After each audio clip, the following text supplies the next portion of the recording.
Welcome to our channel. Today we how to enable Snowflake masking policies for sensitive columns step by step clearly.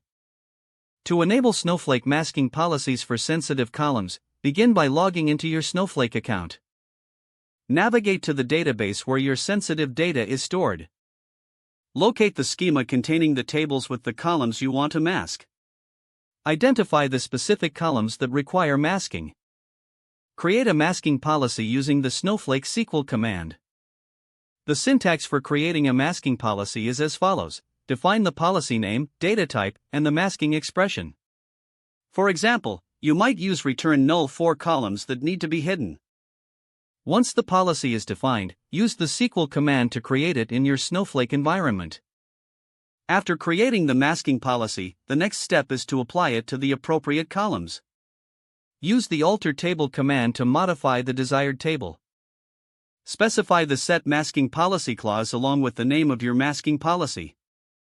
Target the specific column or columns that you wish to mask. Execute the SQL command to apply the masking policy. To verify that the policy is correctly applied, run a select query on the masked column. Check the results to ensure the data is being masked as intended. If adjustments are necessary, return to the SQL command and revise the masking policy. Consider using the replace masking policy clause if you need to change an already applied policy. After confirming everything is in order, document your changes for future reference. Now your sensitive columns are protected by masking policies, enhancing data security in Snowflake. If the page does not load, refresh the browser or try again in a private or incognito window. Make sure you are using the correct email address, then retype it carefully to avoid small typos. If your password is not accepted, use the reset option and create a new strong password you can remember. Check your spam folder for verification or security emails, then complete any requested confirmation steps. Enable two-factor authentication if available to improve account security and reduce unauthorized access risk.